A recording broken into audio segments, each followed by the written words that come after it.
One thing I did want to ask was, could you explain the difference between like Methodist and Baptist? And we already know the difference with Pentecostals, but I'm just because like I don't exactly know what like Methodists like believe that set them apart from the other denominations.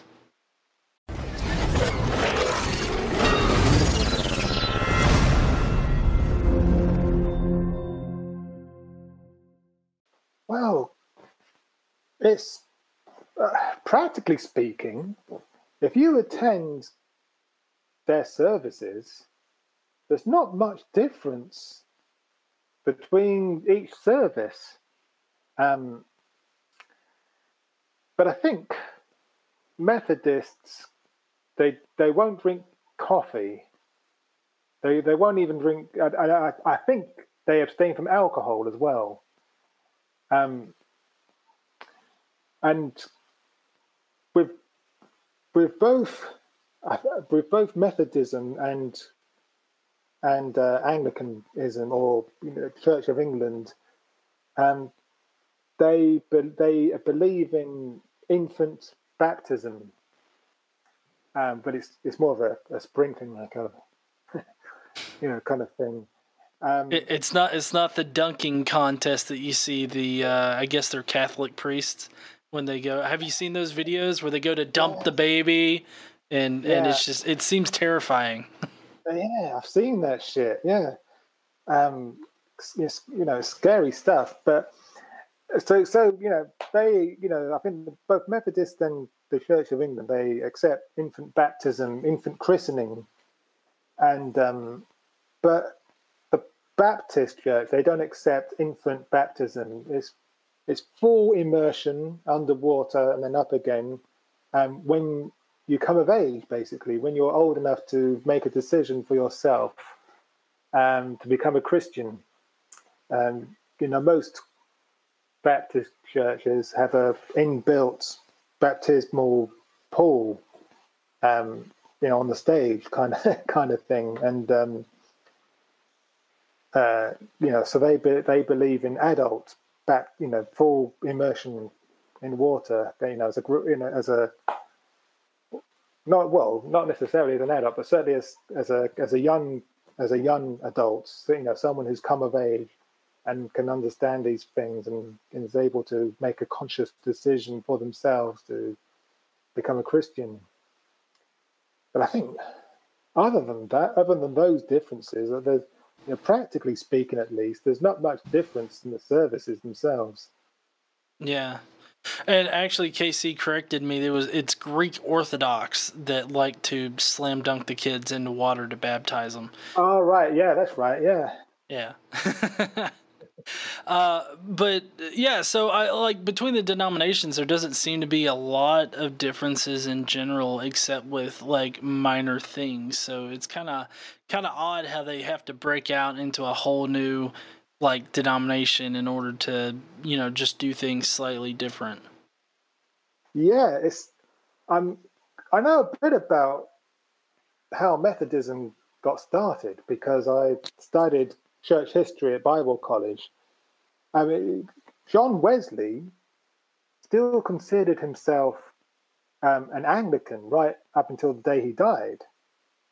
Um, but what happened was, I think he got filled with the Holy Spirit and was became more charismatic. I don't think he spoke in tongues, but he became more charismatic in his preaching, and he became more fervent in his preaching, and preached more about hell and and what have you. And his church didn't like that, so he took to preaching in the streets, and so he preached instead of preaching to the instead of preaching to the choir, as it were. He was preaching to Joe Blogs on the streets, and they became Christians. They became born again, and it was quite a huge movement, by all accounts. And his brother Charles Wesley, of course, wrote all the the Methodist hymns. And I think because they were very methodical in the way they did worship, they became known as Methodists. And it became, because they had so many followers, it became practical to build, churches for them. And so the Methodist Church was born. And so that's, but as I said, John Wesley himself still considered himself an Anglican, right? Up until he died. But it's just because he got rejected.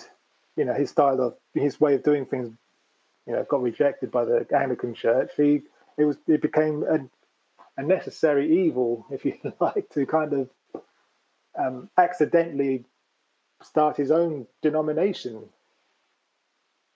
And Pentecostalism started because people started being filled with the Holy Spirit and speaking in tongues, and they got kicked out of their churches, and so they started their own little churches, and it kind of grew from there. Yeah, which, speaking of Pentecostals, you mentioned how you gravitated towards the same denomination as Godless Iowan, but if I remember correctly, Godless Iowan said that his particular denomination really shunned, like, worldly knowledge and, like, shunned, like, Bible colleges and whatnot. So it's kind of interesting that over there, like, there was a Pentecostal Bible college. Yeah, I think that's changing. In Britain, from what I can gather, learning about Pentecostal church history, it used to be the same in Britain as well. They, worldly knowledge was to be shunned as well. But I think I don't know when it started, but I think they started realizing that they wanted their pastors to have at least a basic theological training, and it grew from there. And there were a few Americans who came to the Bible college that I went to, and that was interesting. It made for some interesting discussions because American Pentecostals, they consider that they will not drink alcohol at all. Mm-hmm. They consider it sinful. But British Pentecostals go the moderation route. It's okay to drink, but in moderation, so long as you don't get drunk. And so you can imagine the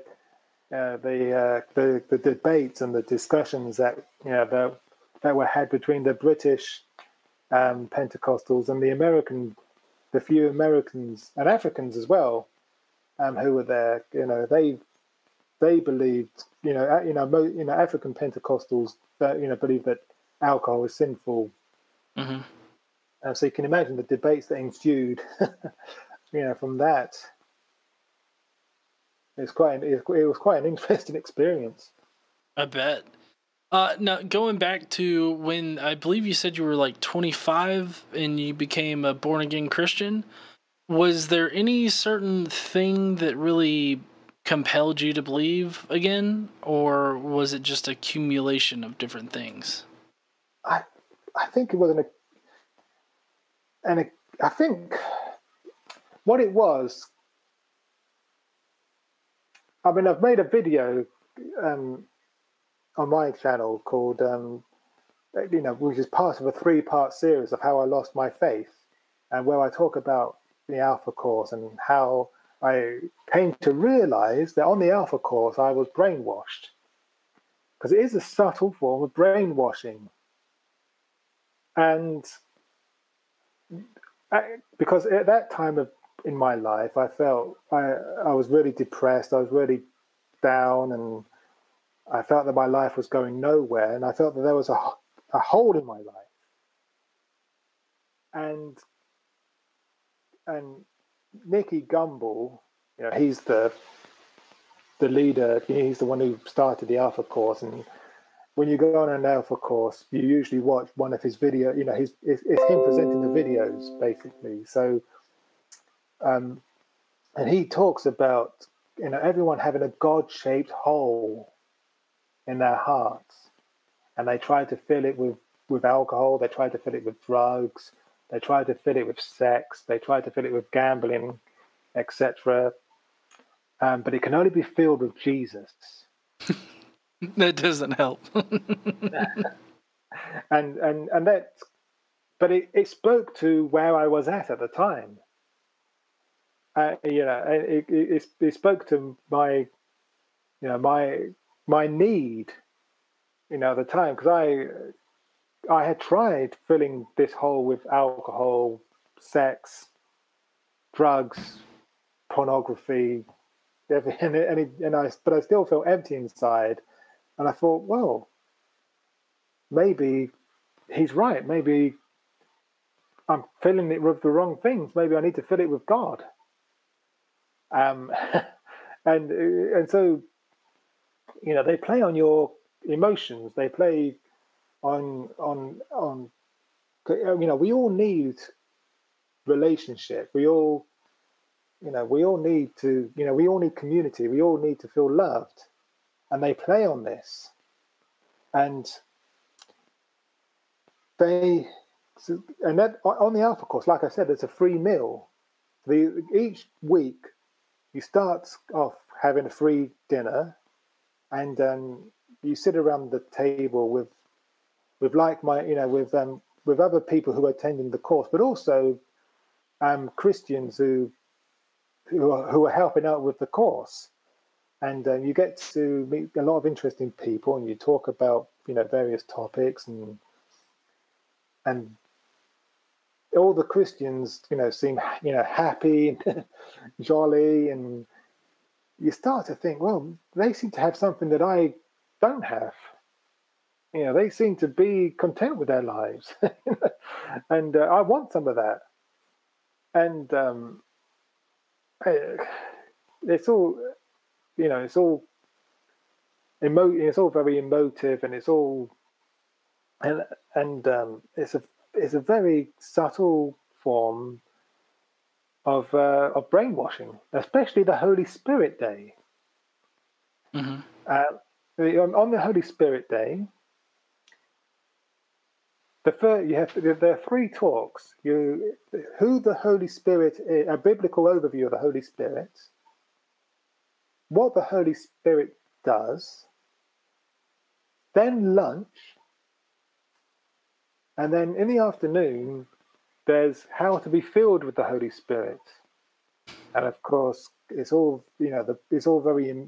The preaching is very emotive, the worship is very emotional, and they tug on your heartstrings, and they say, you need, anyone who wants to be filled with the Holy Spirit, come forward now, for prayer, and let the Holy Spirit fill you.